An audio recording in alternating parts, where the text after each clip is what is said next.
This is the single most significant public health challenge America faces today. If we don't turn this around, we are actually running the risk of raising the first generation of Americans to have shorter lifespans than their parents.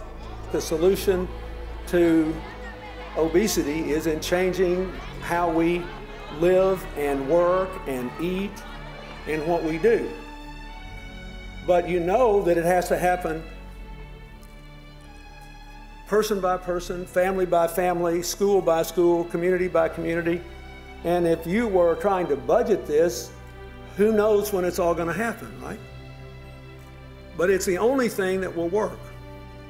The mission of the Alliance for a Healthier Generation is to reduce the prevalence of childhood obesity by 2015. Our goal is really to combat the epidemic, which is affecting nearly 1 in 3 young people across the country. Young people know this is about them and their future. And Former President Bill Clinton is the co-leader of the Alliance, along with Governor Schwarzenegger and Dr. Clyde Yancey from the American Heart Association. All of them are dignitaries who really help us increase visibility and really lead the movement toward a healthier environment across the country. The schools we honor today, I believe,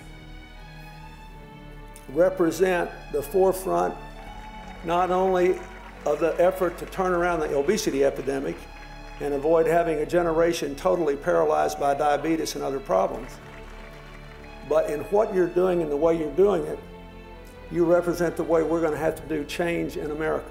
We will be recognizing 114 schools for really transforming their school environments to be healthier places.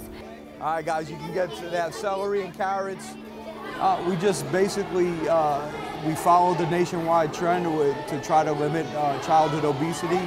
And with the support of our district superintendent and our assistant superintendent, we decided that we were able to really make some big changes in our kids' environment. We've been working in all of our schools to make sure that not only are we changing the food service and offering more fruits, vegetables, lower fat items, we're also working with our physical education departments and our health departments to make sure that we're having a whole school reform and working towards having a healthier school, which helped us to become voted the healthiest school in New Jersey last year. What we've found is that schools have been incredibly innovative. The vast majority of schools enrolled in the Healthy Schools program have actually changed out their beverages to be healthier, less caloric and more nutritious, so that you'll find primarily milk, water, and juice in vending machines across the country in schools that we work with. We also work with schools to change their physical activity opportunities, increase them. So you'll see staff and students walking together before and after school, which not only increases physical activity opportunities, but really increases the opportunity for staff and students to build relationships that we know are protective against dropout and are important to keeping kids in school. We're also trying to get more activity breaks and physical education minutes into some of the other subject areas. So physical fitness is definitely on the forefront of what we're doing here. Many of you have friends who are educators or parents in school districts or schools that aren't participating in this program.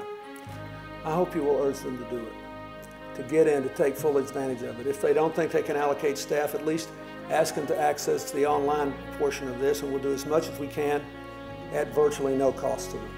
What we know is that when a parent makes a call to a school administrator, it makes a difference. So parents can call, they can ask school administrators, teachers, and the like about what kinds of physical activity opportunities are available during recess, before and after school, what they can do to help facilitate change in what's available in the vending machines, in school stores, in the cafeterias, and really volunteer their time if they have time to volunteer to really be a part of the change.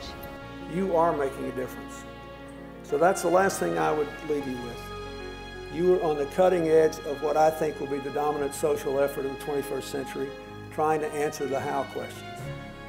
You have gone a long way toward answering them, or you would not be honored here today. Thank you, and God bless you all.